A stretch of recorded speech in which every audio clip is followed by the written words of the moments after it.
Hi friends, welcome to my channel. இன்றைக்கி Sunday special chicken கறி recipe பார்க்கலாம். இதுக்கு ஒரு மசாலா ஃபஸ்ட்டு ரெடி பண்ணணும். அந்த மசாலா ரெடி பண்ணிட்டா நம்மளுக்கு வேலை முடிஞ்சுது. அதுக்கப்புறம் ரொம்ப சிம்பிளாக ஒரு 10 மினிட்ஸ்க்குள்ளே நம்ம இது ஈஸியாக செஞ்சு முடிச்சிடலாம். ஒரு டிஃப்ரெண்ட்டான ரெசிபி. அதுக்கு கடாயில் ஃபஸ்ட்டு கொஞ்சம் எண்ணெய் ஊற்றிக்கோங்க. எண்ணெய் ஊற்றிட்டதுக்கப்புறம் கொஞ்சம் மல்லி விதை போட்டுக்கணும். 3 டீஸ்பூன்ஸ் யூஸ் பண்ணியிருக்கேன். நீங்கள் எவ்வளோ சிக்கன் வேணுமோ அதுக்கேற்ற மாதிரி மசாலா போட்டுக்கலாம்.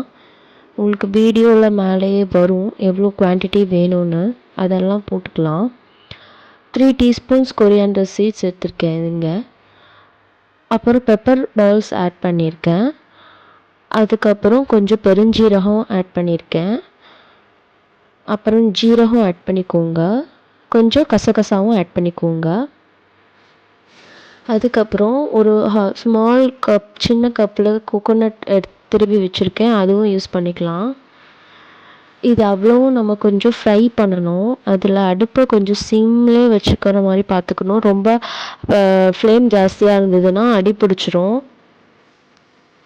சிம்லேயே வச்சுட்டு நல்லா ரோஸ்ட் பண்ணணும். அரோமாக்காகவும் நல்லா டேஸ்ட் கொடுக்கறதுக்கும் ஸ்பைஸ் ஆட் பண்ணிக்கலாம். அது கொஞ்சம் லாஸ்ட்டாக ஆட் பண்ணிக்கலாம். நல்லா அது ரோஸ்ட் ஆன உடனே லாஸ்ட்டாக அந்த ஸ்பைசஸ் போட்டு நீங்கள் அரைக்கும்போது ஸ்மெல் அப்படியே மெயின்டைன் ஆகும். ஃபஸ்ட்டே போட்டிங்கன்னா அந்த ஸ்மெல் போயிடும். ஸோ ஃபஸ்ட்டு நான் சொன்ன இன்க்ரீடியன்ட்ஸ் மட்டும் போட்டு ஃப்ரை பண்ணிக்கலாம். அப்புறம் தேவையான அளவு ரெட் சில்லிஸ் ஆட் பண்ணியிருக்கேன். ஒரு 4 to 5 சில்லிஸ் எனக்கு கரெக்டாக இருக்கும். ஏன்னா எனக்கு 2 பசங்க இருக்காங்க. அவங்க ரொம்ப காரம் சாப்பிட மாட்டாங்க. அதனால் ஒரு ஹாஃப் கேஜி சிக்கனுக்கு ஒரு 4 to 5 ரெட் சில்லிஸ் நான் போட்டிருக்கேன். ரோஸ்ட் பண்ணிடுறேன் அது கூடவே சேர்த்து.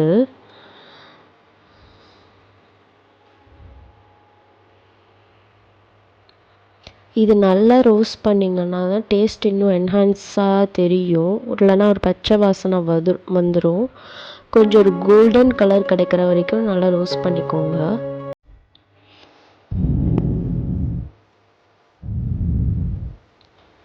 இந்த சிக்கன் கறி நீங்கள் எல்லாத்துக்குமே ஒரு பெஸ்ட்டான ஆப்ஷனாக இருக்கும். இட்லி, இடியாப்பம், சப்பாத்தி, மத்தியானத்துக்கு பிரியாணி, நெய்ச்சோறு எல்லாத்துக்குமே ஒரு பெஸ்ட்டான சைட் டிஷ்ஷாக இது இருக்கும்.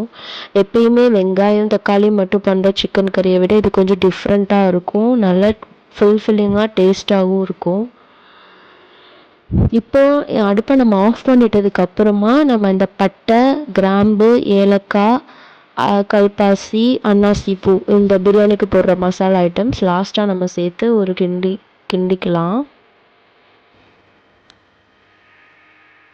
இந்த மாதிரி பண்ணுறதுனால அந்த அரோமா உங்களுக்கு அப்படியே ரீட்டைன் ஆகும். இல்லை முன்னாடியே ரொம்ப அதை வதக்கிட்டோன்னா அந்த அரோமா போயிடும். சம்டைம்ஸ் அது அடிப்பிடிக்கிறதுக்கான வாய்ப்பும் இருக்குது. அப்போ டேஸ்ட் கொஞ்சம் டிஃப்ரெண்ட்டாக மாறிடும். ஸோ இந்த ஒரு ஆப்ஷன் பண்ணுறது ஒரு நல்ல ட்ரிக்காக இருக்கும்.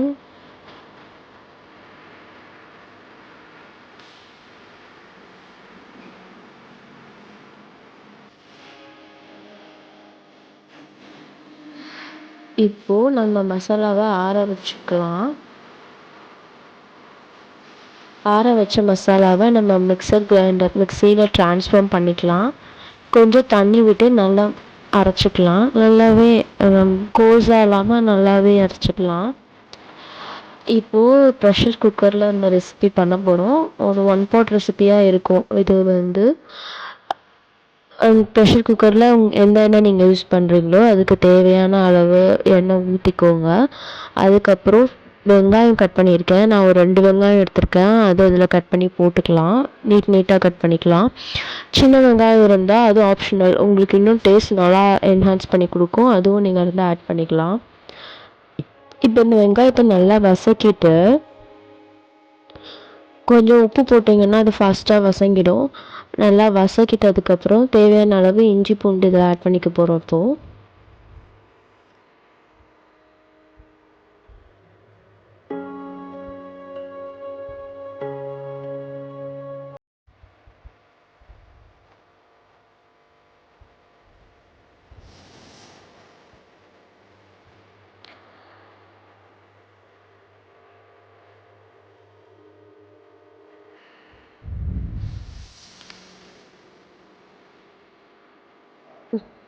இஞ்சி பூண்டை பேஸ்ட்டு நம்ம அரைச்சி வச்சுருக்கதே அதை ஆட் பண்ணிக்கலாம். ஆட் பண்ணிவிட்டு அதோடய பச்சை வாசனை போகிற வரைக்கும் கொஞ்சம் நல்லாவே வதக்கிக்கலாம்.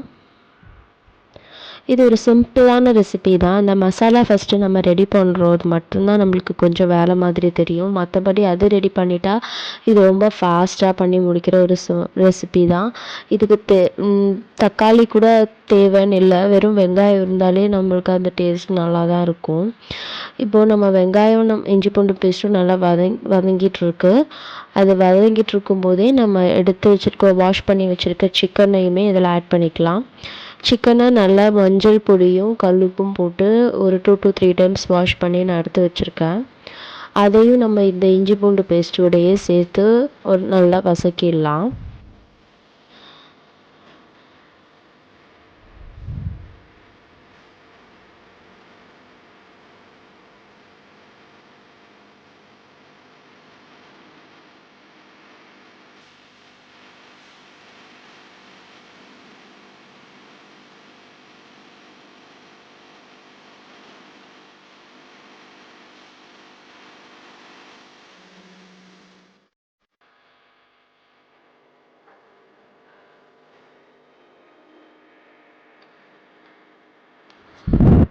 சிக்கன் ஒரு ப்ரோட்டீன் ரிச் ஃபுட்.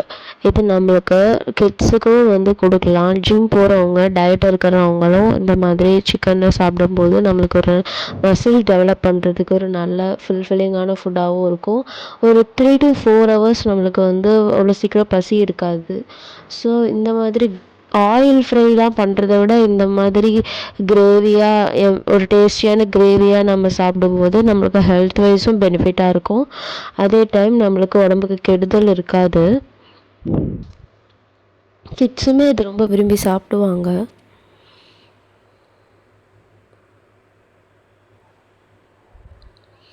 இந்த ஸ்டேஜில் நம்ம அரைச்சி வச்சுருந்த மசாலாவை இதில் ஆட் பண்ணிக்க போகிறோம். ஆட் பண்ணிவிட்டு அதில் நமக்கு எந்த அளவுக்கு தண்ணி தேவையோ அந்த கன்சிஸ்டன்சிக்கு ஏற்ற மாதிரி நம்ம தண்ணி ஆட் பண்ணிக்கலாம். சிக்கன்லேருந்து தண்ணி வருன்றதுனால நம்ம ரொம்ப தண்ணி ஆட் பண்ணணுன்றது கிடையாது. கொஞ்சம் திக்காக இருக்க மாதிரி நம்ம ஆட் பண்ணியிருந்தோன்னா சிக்கன்லேருந்தே தண்ணி விடும். ஸோ அது கரெக்டான கிரேவி கன்சிஸ்டன்சிக்கு நமக்கு கிடைக்கும்.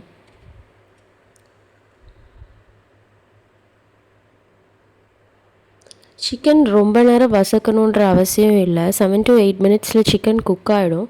ஸோ நம்ம அந்த கிரேவி வாட்டர் கன்சிஸ்டன்சி செக் பண்ணுறதுக்காக மட்டும் நம்ம கொஞ்ச நேரம் ஓப்பன் பண்ணி வச்சுருப்போம்.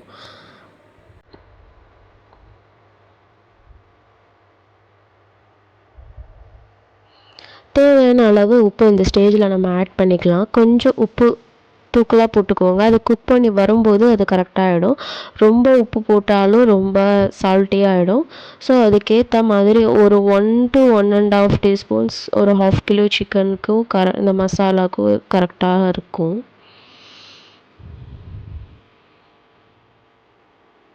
கொஞ்சம் கூட தண்ணி ஆட் பண்ணியிருக்கேன். ஆனால் அது ரொம்ப திக்காக இருந்தது.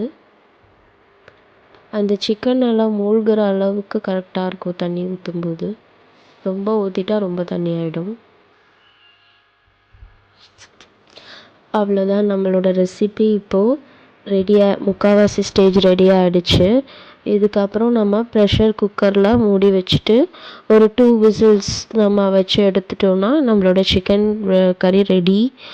ஒரு 15 மினிட்ஸில் நம்ம இந்த ரெசிபி பண்ணிடலாம். ரொம்ப சிம்பிள் தான்.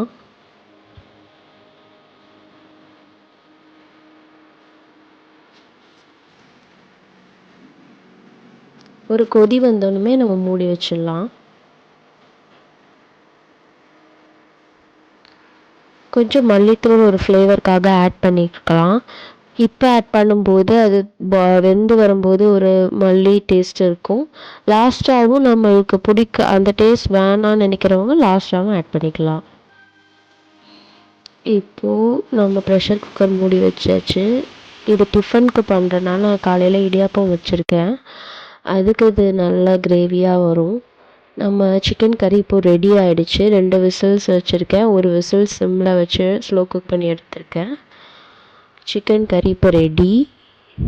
1/2 kg சிக்கனில் நமக்கு 750 கிலோ கேலரிஸ் கிடைக்குது அண்ட் 135 கிராம்ஸ் ப்ரோட்டீன் ரிச்சாக இருக்குது. விட்டமின்ஸ் அண்ட் மினரல்ஸும் இதுலேருந்து நமக்கு கிடைக்குது. சிக்கன் கறி டேஸ்ட் பண்ணி பார்த்துட்டு எப்படி இருக்குன்னு கமெண்ட்ஸில் சொல்லுங்கள். Like, share and subscribe. Thank you. Have a healthy day and have a healthy food.